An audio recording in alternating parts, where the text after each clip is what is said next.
auditeurs, chers internautes, bonjour. Nous sommes aujourd'hui le dernier jour de la semaine de prière que nous avons vécue ensemble. Et le thème aujourd'hui est réveil et mission. Et le thème général était réveil et parole de Dieu. Et c'est pour cela que j'ai sollicité à ce qu'un passage long soit lu aujourd'hui pour que nous le vivions ensemble et nous allons le méditer.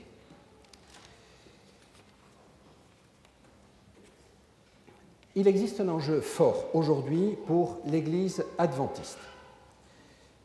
On constate une décroissance du nombre des membres autochtones dans les pays dits sécularisés, qui sont les USA, l'Europe du Nord et l'Australie. Et une question que nous nous posons, qui nous est posée, c'est mais est-ce que nous remplissons vraiment la mission que Jésus nous a donnée dans Matthieu 28, 19, « Allez, faites de toutes les nations des disciples ».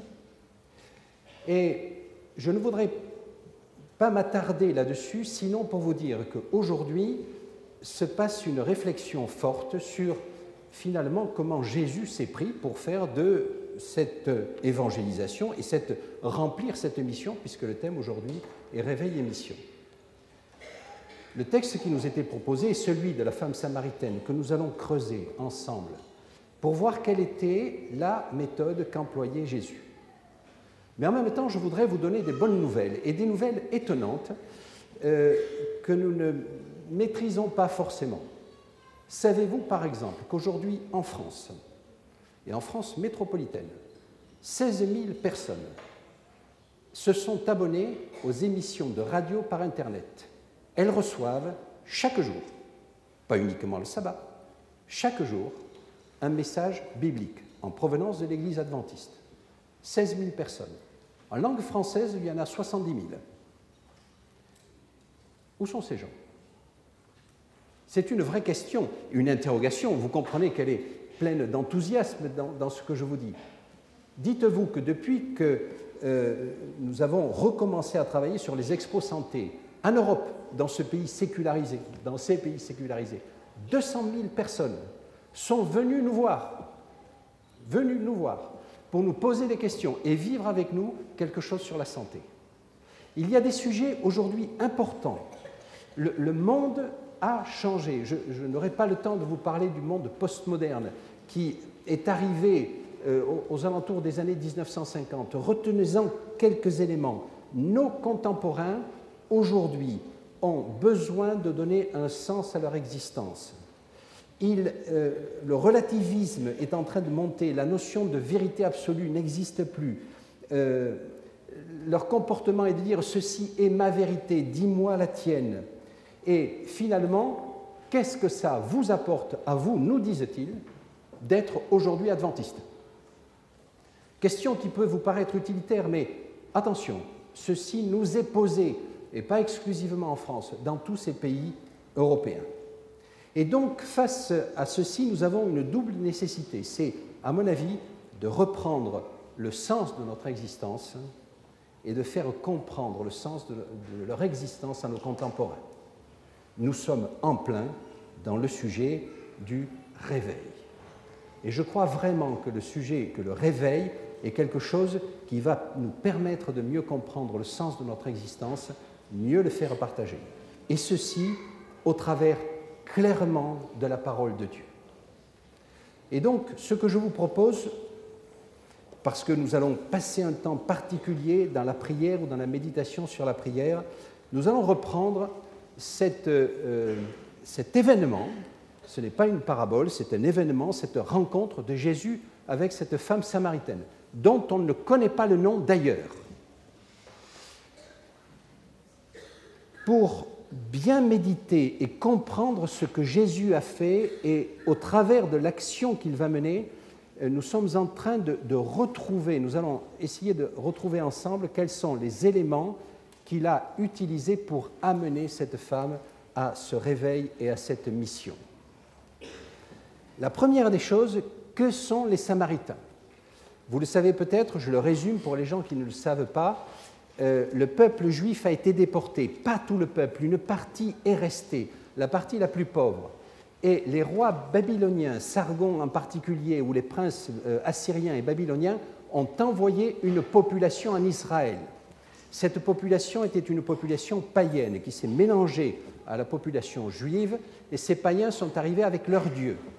Mais comme les conditions de vie étaient difficiles, finalement, ils se sont dit, si les conditions de vie sont difficiles, c'est parce que nous n'adorons pas le Dieu du pays.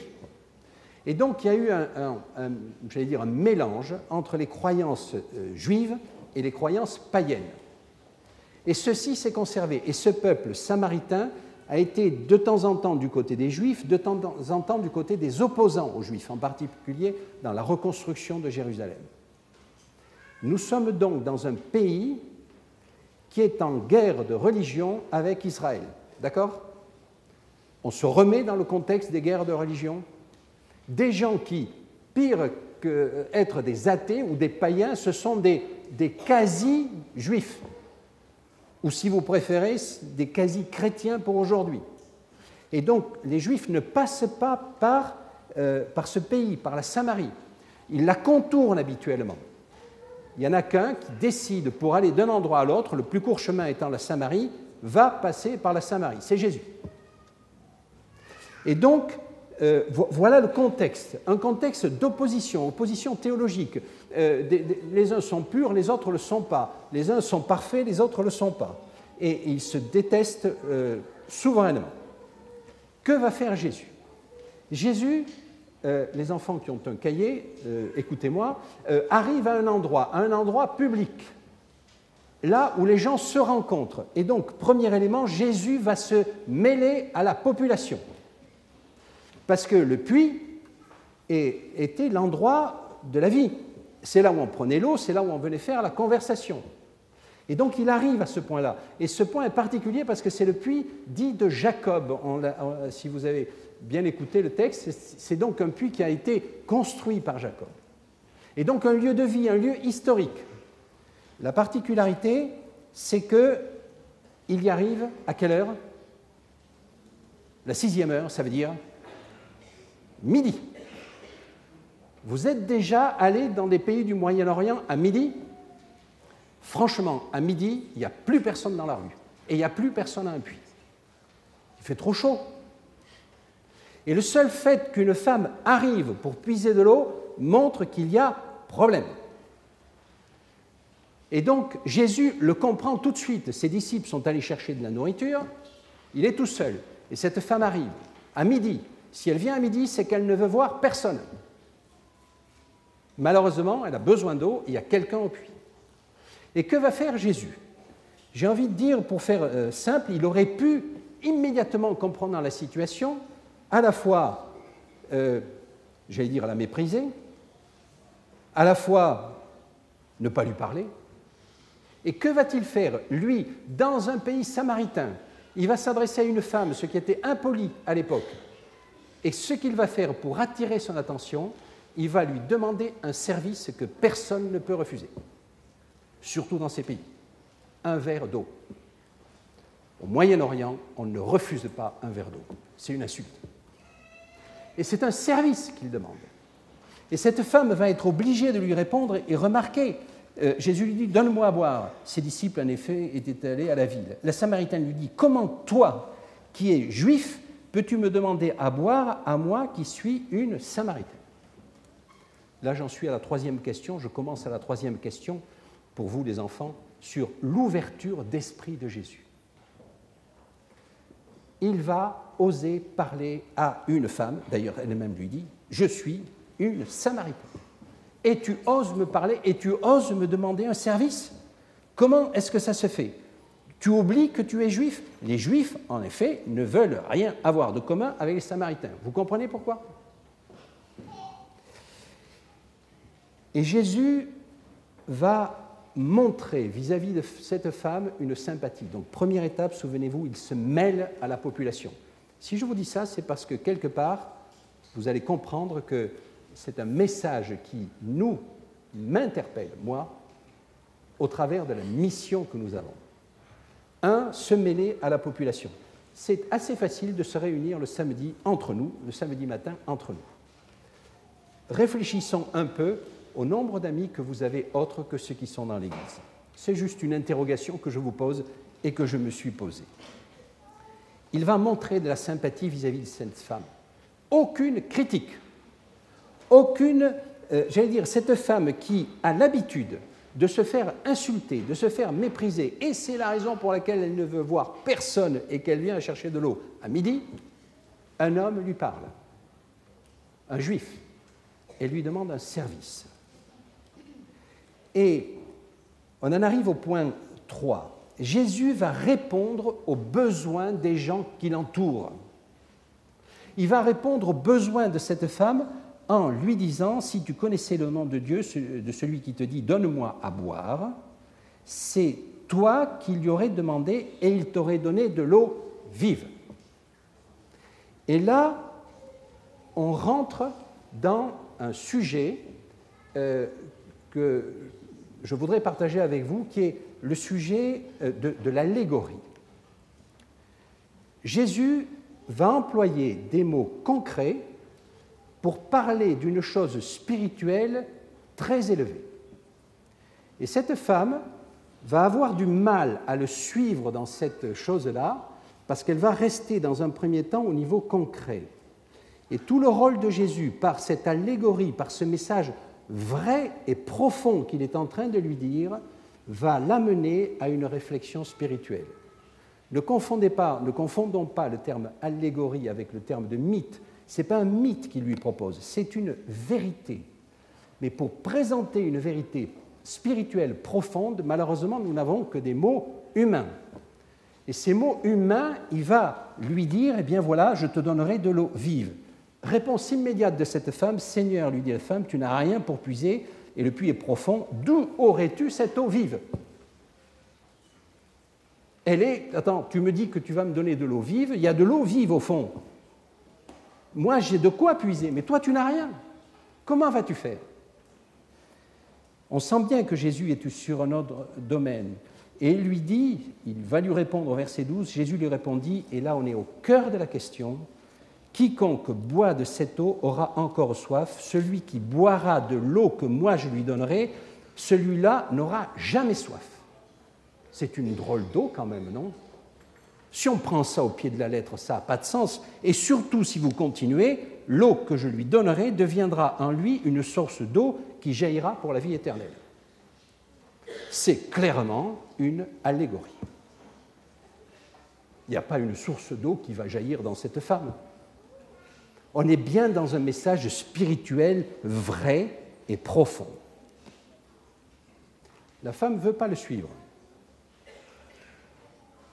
Et elle continue, elle sent que cet homme est en train de lui dire quelque chose, « Seigneur, donne-moi de cette eau-là pour que je n'ai plus soif et que je n'ai plus à venir ici. » Voilà. Puisque tu me proposes une eau abondante comme ce puits, ce lieu de rassemblement, eh bien donne-moi ça, ça m'évitera de venir d'ailleurs. Hein. Je n'ai plus à venir puiser ici, c'est-à-dire je n'aurai plus à avoir de contact avec personne, puisque j'aurai ça chez moi. Et donc, Jésus est en train de répondre aux besoins de cette femme en utilisant, et là pour les enfants, deuxième question, c'était une allégorie. Il va utiliser l'eau. Et cette femme comprend bien ce que c'est l'eau. À preuve, c'est qu'elle vient en chercher. Alors aujourd'hui, l'eau, on l'a au robinet. Mais attendez, en fait, c'est presque ce que Jésus lui propose. Pour elle, c'est un vrai souci, cette eau. Parce que ça l'oblige à se déplacer, à venir voir des gens qu'elle n'a vraiment pas envie de voir. Et donc Jésus, c'est donc le troisième point, après avoir s'être mêlé à la population, après avoir exprimé de la sympathie, et encore une fois, aucun reproche dans ce qu'il dit à cette femme, il va répondre à ses besoins. Et c'est de manière spirituelle. Remarquez que le terme allégorie, si vous tournez quelques pages de votre Bible, vous allez au chapitre 3, entretien de Jésus avec Nicodème. Alors Nicodème, c'est un juif instruit, c'est un juif savant. Et Jésus va lui donner une allégorie qui va complètement bouleverser cet homme. Il va lui dire, bon, cet homme vient de nuit pour ne pas se faire voir, et il lui dit, bon, tu fais des miracles, c'est bien. Et Jésus lui répondit très clairement et brutalement, Amen, ce que tu dis est vrai, je te le dis, si quelqu'un ne naît de nouveau, il ne peut voir le règne de Dieu. Attendez, vous prenez ça au pied de la lettre, ça n'a pas de sens. Ça n'a pas de sens. D'ailleurs, Nicodème dit, attendez, comment moi qui suis vieux, je peux renaître de nouveau? C'est pas vrai, on naît une fois dans sa vie. Non? Et donc, si on ne prend pas ça sur le plan allégorique, on ne comprend rien. Et Jésus est obligé de lui dire, attends, ce que je te dis est encore plus profond que la naissance. Il va lui dire, ce qui est né de la chair est chair, ce qui est né de l'esprit est esprit. Et donc, je te parle de choses spirituelles. Et pour te parler de choses spirituelles, je vais te parler d'une chose toute simple qui est la naissance. Et d'ailleurs, remarquez qu'à un moment donné, cette femme va lui dire, alors il faut adorer où ça? À Jérusalem, faire des sacrifices à Jérusalem ou à Samarie. Jésus ne rentre pas dans ce discours. Et encore une fois, il aurait pu dire, attendez, la vérité, c'est qu'il faut aller à Jérusalem. Certes, il va lui dire, mais à un moment donné, il lui dit, attends, on va dépasser le débat. Il va lui dire, mais l'heure vient, et c'est maintenant, lui dit-il, où les vrais adorateurs adoreront le Père en esprit et en vérité.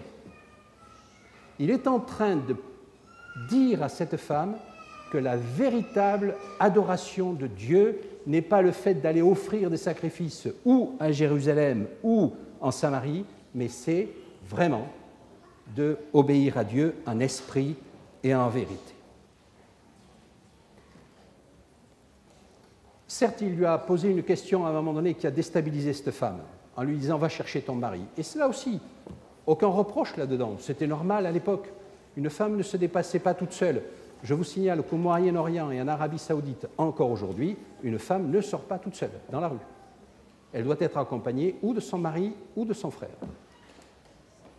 Donc ce n'est pas inhabituel.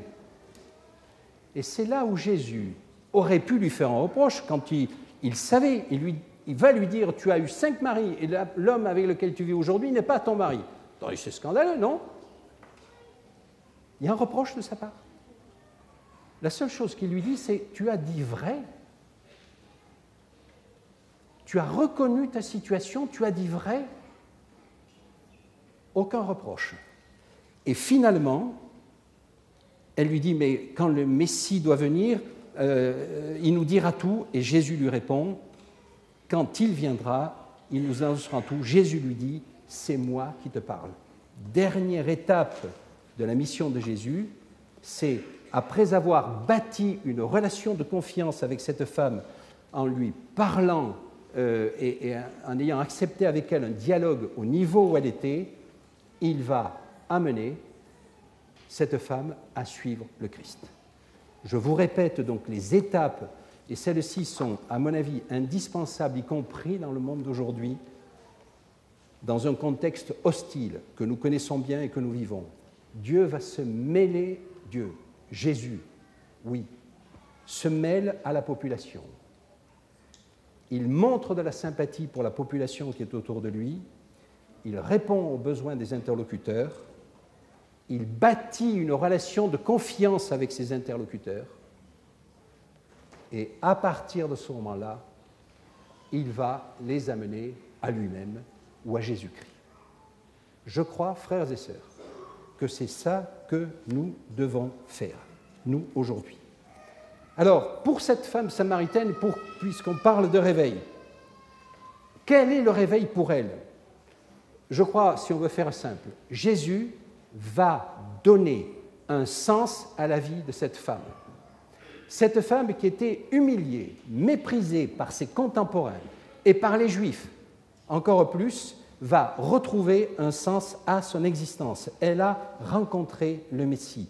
Il a redonné de la valeur. Il lui a dit « Je t'apporte de l'eau vive et de toi sortiront des torrents d'eau vive. » Ce n'est pas uniquement moi qui t'apporte l'eau, mais toi-même tu l'apporteras. Tu as une valeur. Et elle a accepté cette métaphore de l'eau parce qu'elle sait maintenant qu'effectivement, Jésus lui parlait en esprit.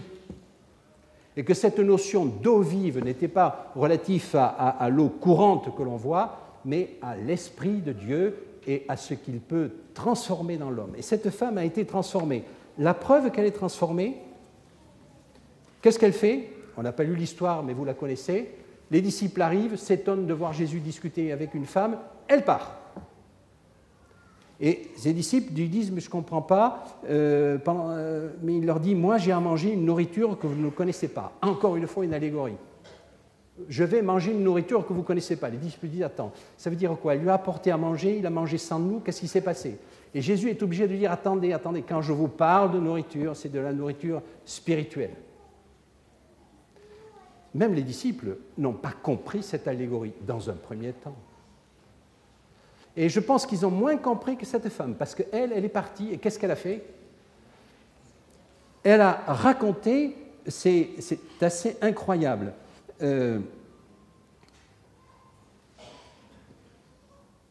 beaucoup de Samaritains de cette ville-là mirent leur foi en lui à cause de la parole de la femme qui rendait ce témoignage. Quel témoignage disait-elle? Il m'a dit tout ce que j'ai fait. Aussi, quand les Samaritains vinrent à lui demandèrent de demeurer auprès d'eux. Et cette femme, on le voit plus haut au verset 20, « Venez voir, dit-elle aux hommes, il y a là un homme qui m'a dit tout ce que j'ai fait, serait-ce le Christ ?»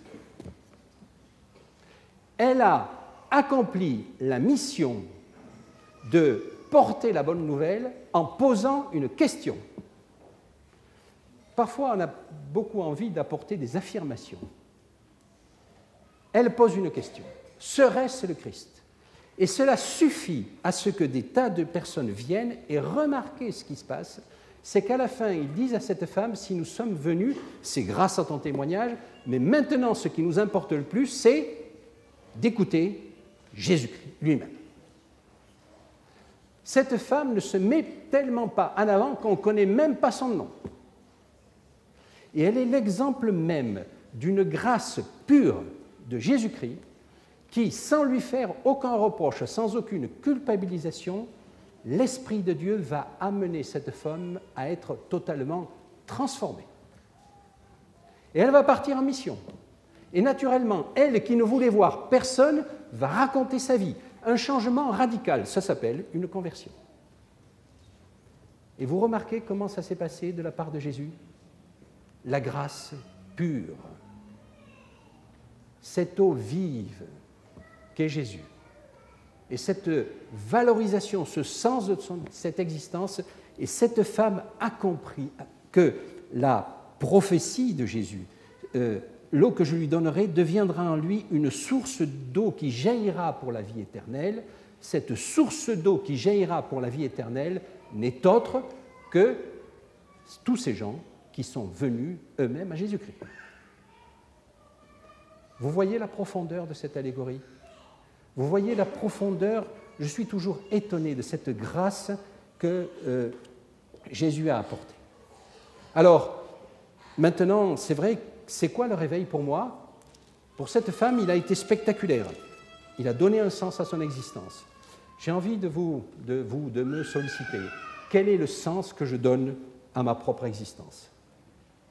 Je voudrais juste vous laisser sur un dernier témoignage pour vous dire que la grâce pure donnée par Jésus-Christ est un message qui est reçu. Je reviens des États-Unis, je suis allé voir une église qui s'appelle New Hope Church, une église adventiste qui se réunit le samedi, dans laquelle il y a des membres de la conférence générale qui viennent, donc sans ambiguïté. Leur motto, c'est « Cette église est orientée vers la grâce », exclusivement.